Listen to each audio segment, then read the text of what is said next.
दिवाली क्यों मनाते हैं, या कहिए दिवाली क्यों मनाई जाती है। दिवाली के त्यौहार को दीप पर्व अर्थात दीपों का त्यौहार कहा जाता है। दिवाली के दीप जले तो समझो बच्चे के दिलों में फूल खिले, फुलझड़ियाँ छूटी, पटाखे दगे। क्यों न हो ऐसा, ये सब त्यौहार का हिस्सा है, आनंद का स्रोत है। तो आइए जानते हैं कि दिवाली क्यों मनाई जाती है।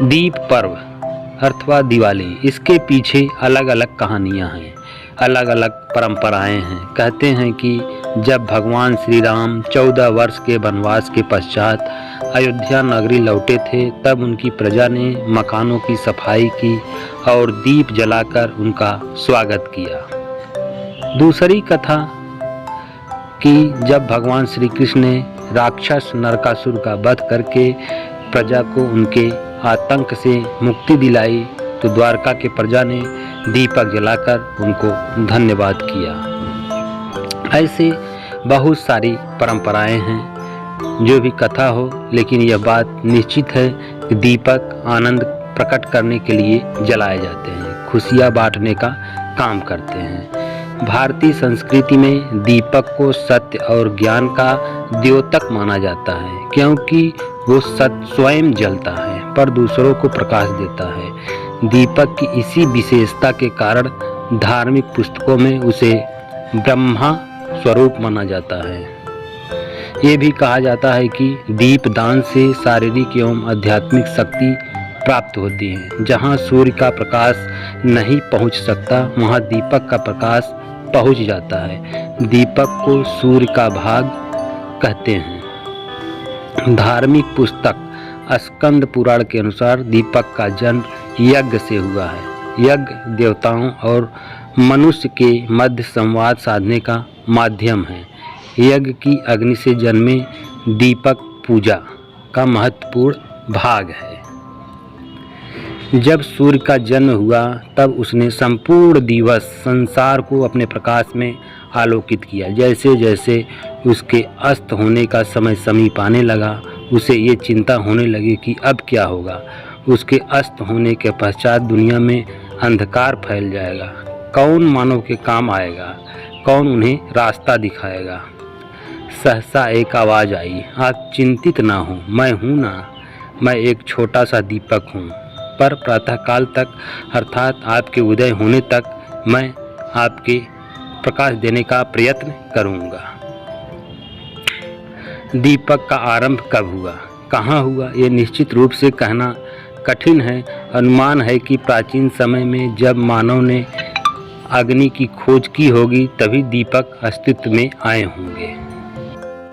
पत्थर के युग में मानव ने प्रथम खोखले पत्थरों को दीपक की भांति उपयोग में लाना आरंभ किया। वृक्षों की पतली नर्म छाल को रस्सी की भांति बांटकर बाती बनाई। फिर मानव ने पत्थर और पत्थर की चट्टानों को खोदकर दिए बनाना आरंभ किया। गुफाओं में मूर्तियां एवं चित्र बनाने की प्रक्रिया में पत्थर के ये दीपक सहायक सिद्ध हुए। भारत में अजंता, एलोरा तथा अन्य स्थानों पर गुफाओं में कला के अद्वितीय प्रदर्शन के पत्थर के दिए काम आए हैं। धीरे धीरे मानव ने मिट्टी के दीपक बनाना सीख लिया।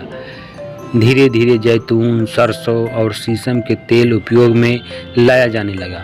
सत्य तो ये है कि आज भी सर्वाधिक मिट्टी के दीपक ही प्रचलित हैं। दीपक की यात्रा की अगली मंजिल थी धातु की खोज। सोना, चांदी, तांबा, पीतल आदि धातुओं को पिघलाकर विभिन्न आकारों के दीपक बनाए जाने लगे। छोटे से छोटे और बड़े से बड़े दीपक तैयार किए जाने लगे। उन्हें संभालने के लिए पीतल की मूठ लगाई जाती थी। उस काल में बिजली नहीं थी। समृद्ध परिवारों को उपयोग किए जाने के लिए झाड़ फूंक से एक साथ कई कई दीपक और मोमबत्तियां जलकर दिन में प्रकाश जैसा प्रकाश देते थे। धार्मिक स्थानों में भी फानूस लगाए जाते थे। सुंदर नक्काशी वाले दीपक मंदिरों की छत में लगाए जाते थे। द्वार पर हाथी और शेरों की आकृति वाले दीपक दक्षिण भारत के मंदिरों में आज भी देखने को मिल जाते हैं। प्राचीन धार्मिक ग्रंथों में विभिन्न प्रकार के दियों का उल्लेख मिलता है। महाभारत में रात्रि के समय जब घटोत्कच से युद्ध हुआ तो दुर्योधन ने सैनिकों को हाथों में जलते हुए दीपक रखने का निर्देश दिया था। मथुरा, पाटलिपुत्र, तक्षशिला, अवंतिका आदि में खुदाई के दौरान मिट्टी के दीपक प्राप्त हुए थे। उनमें विशेष बात यह थी कि दीपक का निचला भाग ठंडा रखने के लिए उनमें पानी भरने का स्थान होता था। हड़प्पा संस्कृति के दीपक बलूचिस्तान में माला नामी स्थान से प्राप्त हुए। वो मिट्टी से बने चौकोर दीपक थे। उनके चारों कोनों में बत्तियां रखने का स्थान था। मोहनजोदड़ो में पाए गए दीपक गोलाकार थे। वहाँ मार्ग के दोनों ओर लगाए जाने वाले दीपक भी प्राप्त हुए थे। ऐसे ढेर सारी रोचक कहानियाँ हैं। तो ये कहानियाँ कैसी लगी हमें कमेंट बॉक्स में ज़रूर बताइए।